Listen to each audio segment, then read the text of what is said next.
What's up, family? It's your boy Wavy from the West Side, and I hope you don't mind me freestyling today. But I wanted to talk about a little bit of my experience as an athlete and the misconception that people have that I just figured out that I could do this one day.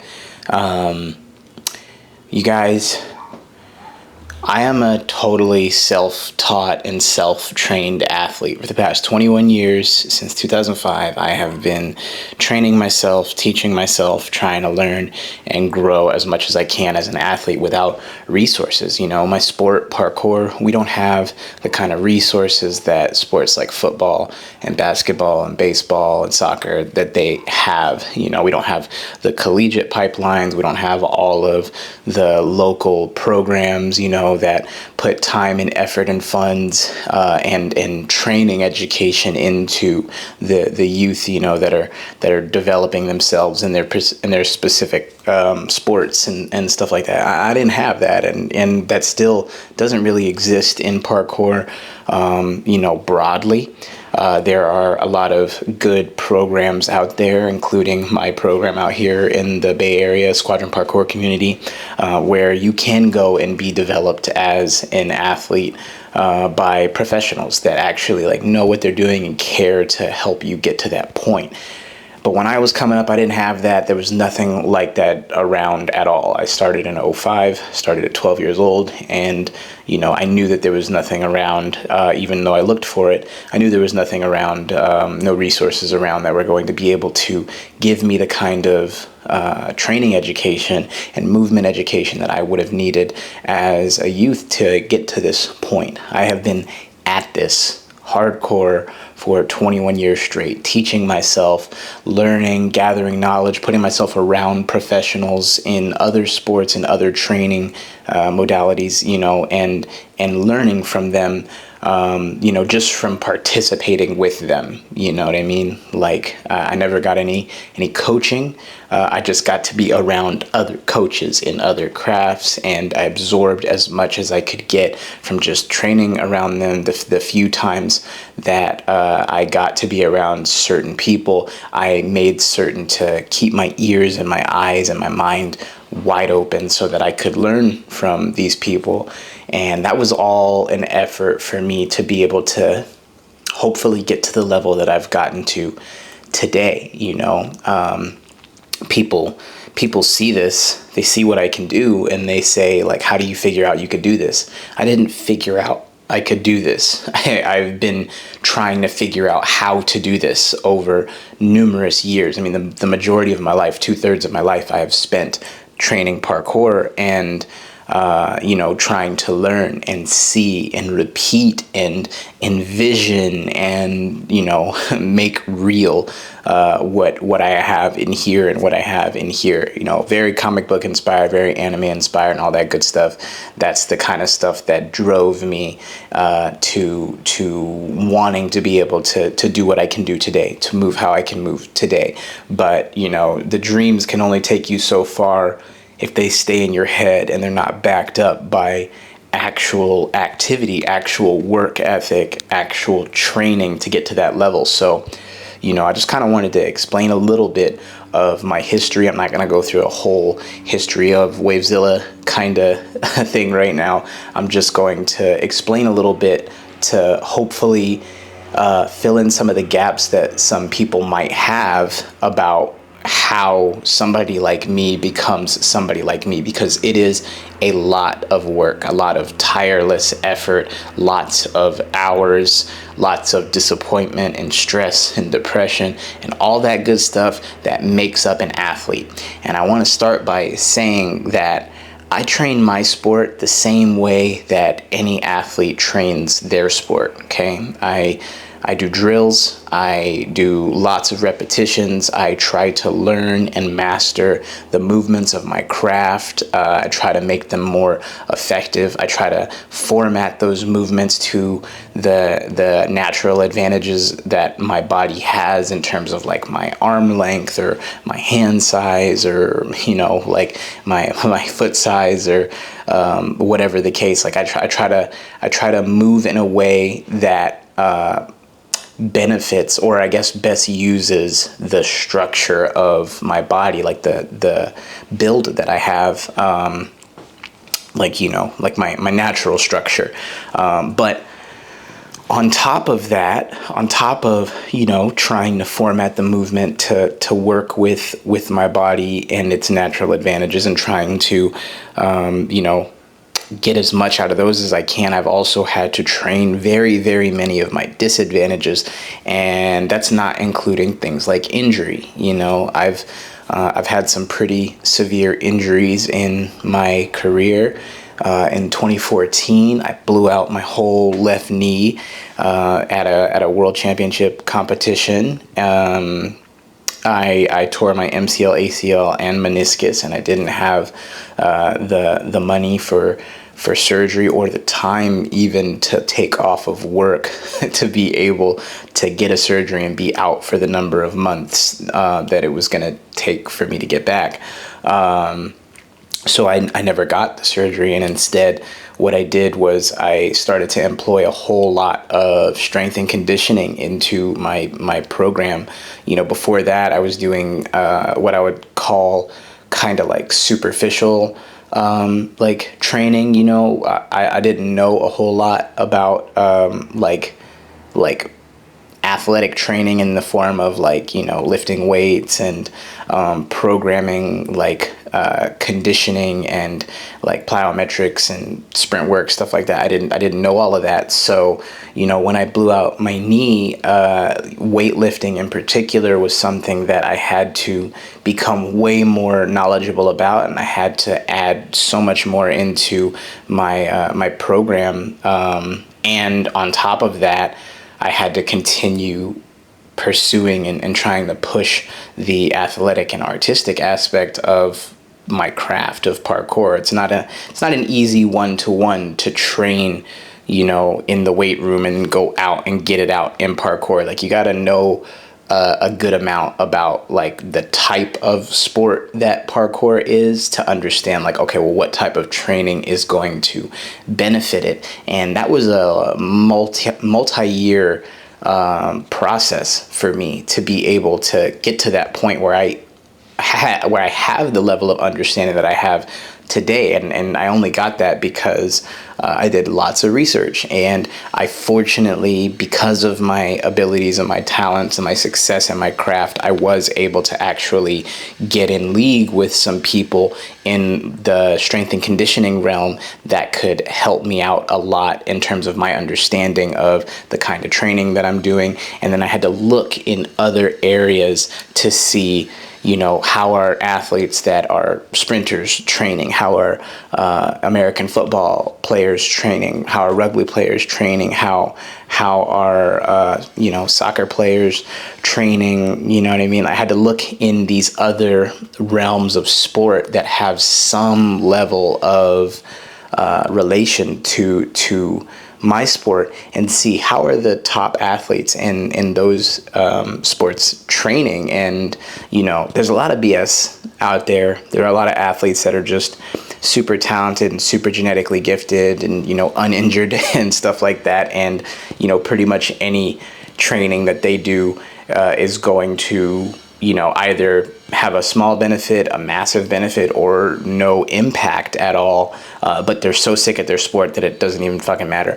But I wasn't one of those people. So, I had to try things, see what worked for months, sometimes years. And I had to be willing to change up my structure and my training.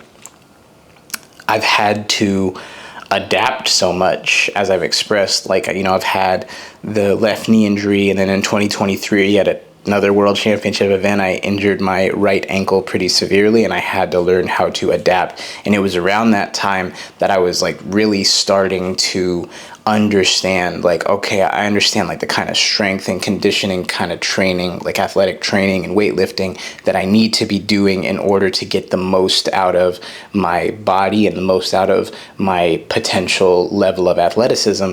I was just getting to that point. Squats were killer for me. I was really like knocking them out and doing great, even with like my not the greatest body structure for a deep squat. I was able to get it. I figured out a way. I worked with other professionals like my friend Chris Espinal, who helped me out a lot with my squat when I was spending time out in Miami.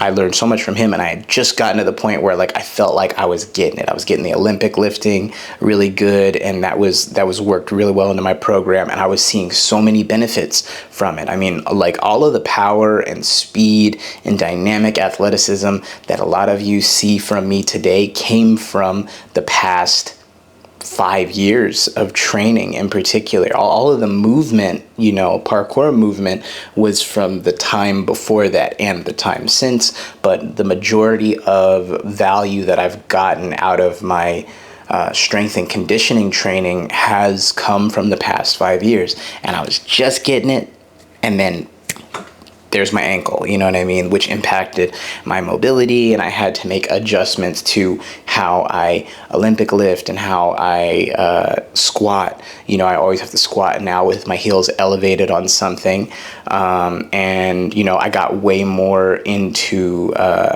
like bodybuilding and like machine work, using things like the leg extension, the leg press, the leg curl, the adductor, abductor machines, and things like that. I got way more into calisthenics so that I could strengthen my upper body even more than it was before, because I now, since my ankle injury is on my right side, my knee injury is on my left side, so I have like an odd compensatory kind of approach to my training, where at some points I really put these things through the ringer. I put my ankle and my knee through the ringer all the time with my movement, but I also have worked to not only adapt my training, but also adapt my performance, my movement in general. And I've been able to adapt my style in a sense that my ankle and my knee are not as large of hindrances as they used to be. You know what I mean? And that's all the work of an athlete. Like, I promise you guys that it's not natural. It's not something that I just have. I mean, I spend so much time programming for myself, for my team, for my program, for the Squadron Parkour program. And I spend so much time researching as much as I can and talking to these people, kind of using the platform that I've been able to build as a little bit of like a key card to get to talk to some of these very knowledgeable, very experienced people in the industry of strength and conditioning, and athletic training, and so on and so forth. So, I put in as much effort, if not more effort, than the greatest athletes that you know what I mean? And some of them have seen me and recognized my athleticism and my abilities as something special. And, that's all just off of me. That's all just off of wanting it so bad that I'm going to go get it one way or another. You know what I mean? Without the resources in my sport, without the resources in this space that I participate in, being parkour, I've been able to find my way to where I've gotten, so much so that it's gotten me compliments from athletes like Saquon Barkley, who called me fast to my face. You know what I mean? When I was out in Philadelphia working on a project with him and C4. Yeah, it's a lot, you guys. None of this was handed to me. None of this is just natural. It's not just my natural ability. It's not just something that I figured out I could do one day. This is, tens of thousands of hours of work, day in and day out, consistently for 21 years to be able to reach this point. And it's just something that I think needs to be understood, that I'm going to speak for myself, but there are other athletes in parkour who are in a similar position to me, at least in terms of like how we train and how we perform. I work as hard as any athlete on the planet.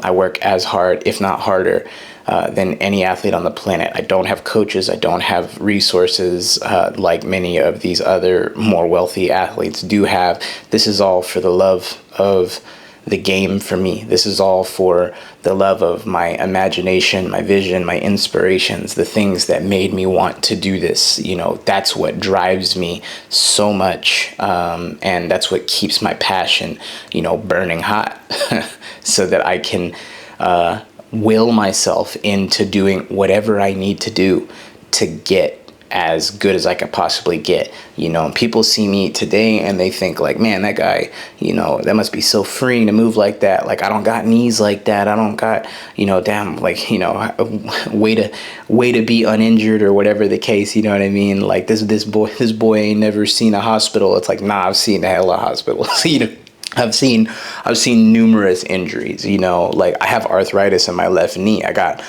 4 injections last month in my left knee, you know, for, you know, just to experience some relief or hopefully, you know, some improvement in my knee's ability to withstand what I do. And, you know, aside from, you know, that's a kind of newer thing for me that I've actually been involving more medicines into my treatment of my injuries. But beyond that, it's just been training. It's been modifying and adapting my movement, modifying and adapting my training routine and regimen in order to address these particular weaknesses that I have. But yeah, I mean, I push myself, you guys. I'm an athlete like any athlete. And, you know, just like, you know, Steph Curry didn't just wake up shooting the perfect 3.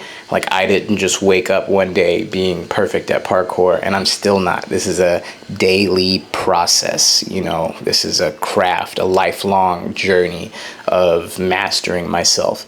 And that requires that I put in as much effort as I can, and that's not only physical, that's also the mental educational effort, like the effort to educate myself in particular so that I can program for myself and give myself the best chance. You know, I know myself well. I know what I know. Unfortunately, I'm able to understand some things that many would think are complex with less challenge. You know what I mean? Just because of the way that my brain works. I think in part that might be partially natural, but it's also I've had 21 years of practice figuring out complex problems, figuring out how to do parkour with no assistance from anybody. You know what I mean?